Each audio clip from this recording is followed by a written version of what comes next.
What's good, everybody? Back once again. And today, we're in this NBA offseason, Cleveland Cavaliers edition. Uh, Talking about, obviously, Cavs. So, I was like, had Mitchell this year. I was like, success. Got to like the 4th seed. Um, and I was like, he came to play, and then he sort of just drifted off a little bit, I was like drifted off in the Knicks area where he just went cold and stuff. And I feel like for Knicks people, they're like, oh man, good thing we didn't make that trade and whatnot. And I was like, I feel like I thought the Knicks. I was thinking that the Knicks should pull it, but I also can agree that they of them not doing it, especially just seeing like now that you know what Brunson is, it's a little different than if you would have got both of them. You would have not. It would have just been straight to Mitchell and you that so. But for Cleveland, I think it was a really good pickup. Because to be honest, you really didn't have nobody. I was like, I mean, you traded Larry Marketing for him, which Larry Marketing blew up over there in Utah, but you really didn't have that person on Cleveland that was outright flat out score, and which I think they needed. Even though I think Garland's he's a good player and he could score, but you need somebody else that could take it off of him. Now the question comes is, I was like, what do they do next? Like, of course, everybody's gonna talk about the 3 position. That's what everybody's been talking about. You had LeVert there, and I think LeVert's more of a 6-man type of dude. They had Okoro, which is more of a defensive mindset type of guy. Maybe I was like, like he's more like Thibault, where it's like you ain't gonna get really no offense, but he gonna play good defense. Mobley, I was like, he didn't really take that next step. And you had Allen, who I was like in the playoffs, both him and Mobley did not play well against the Knicks. Started getting out muzzle, rebound, all that type of jazz. But Mobley needs. I was like, gotta take another step. That way, you get some type of offense from the from the front court. That sort of takes off pressure from your small guards. Because I was like, you also sort of got. I think you gotta keep the two. I was like, I mean, just because you have your guards are pretty much like 6'1", 6'1", 6'2", whatever. You need somebody back there to cover the back end. I was like, Mobley good enough to get on switches and whatnot. But for the 3, I was like, so one of the few people I can really think of is like somebody like Josh Richardson with the Pelicans. I was like, he could bring the ball up. I was like, he could get his own shot. He can shoot the 3. He plays defense. So that way, it's like, cool, the ball ain't always got to be in those 2 guards' hands. You got somebody else that could also create. He gets the perimeter people.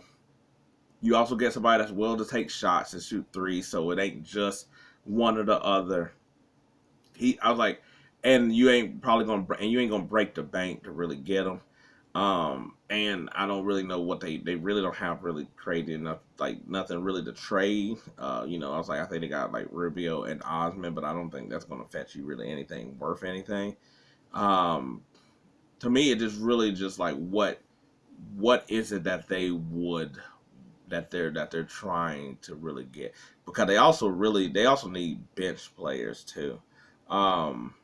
Like I noticed that, and like especially in the playoffs, like there really wasn't anybody else to, like when Garland's having trouble or Mitchell off, who's scoring?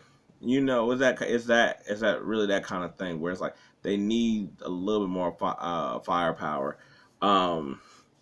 Maybe somebody like Seth Curry. I was like that might be a good pickup.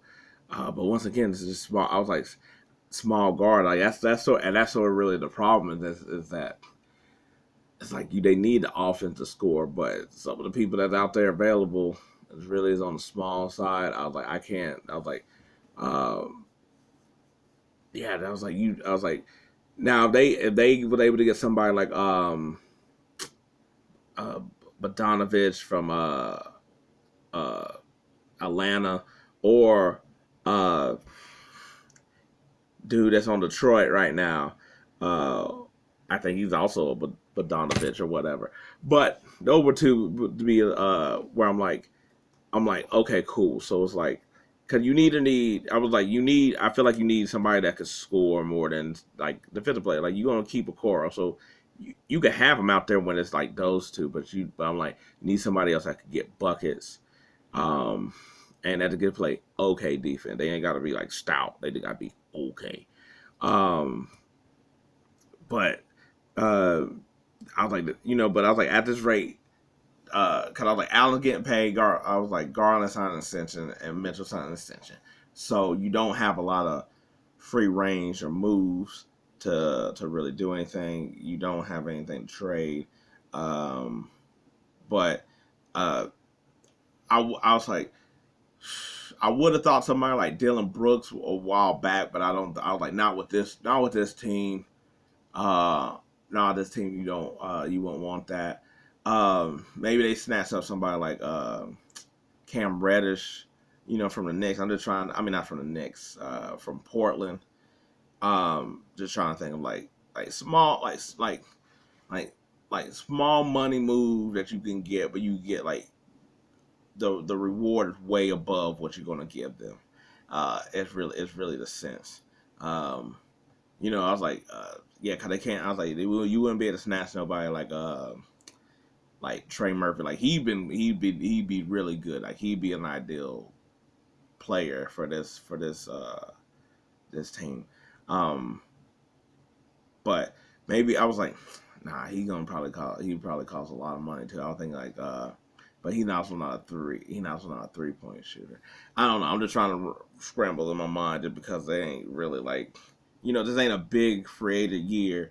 So it's like you're sort of you're like really like snagging like smaller players here in this game. Somebody I was like, OGM and nobody would be great, but you can't snatch them up. You can't get them. Yeah, no, that's. I was like, now snatching somebody up like Max Strus, that could be feasible. Yeah, I was like decent on defense. I was like, he's streaky, but he's a 3-point threat to where he lets everything be open, and Garland and Mitchell can be 1-on-1 because you always gotta have somebody on Strus because he can get hot. But he'll be in a different environment compared to Miami, where it's like you have to score when he was playing with Miami because they didn't have nobody, so all them players had to score. But with Cleveland, now you already got two other people that that's going. So I'm like, cool, you just got to get the stats of the ball. Maybe I was like Joe Harris would be a good pickup for them. I was like, but yeah, I was like they either need a 3-and-D guy or I think another offensive weapon. And if not just that, maybe you could get a bunch of people because they got to fill up the bench a little bit more. I was like get somebody else to spell in other than just Rubio and Osman. Osman tried, but he was getting worked. He was getting worked during that playoffs. He tried though. I was like, he ain't bad, nothing like that, but it just depends on what your team won. Anyway, that's it for today. If you liked any of this, I appreciate it. Thanks. If not, hey, maybe next time. But until then, peace. I'm out.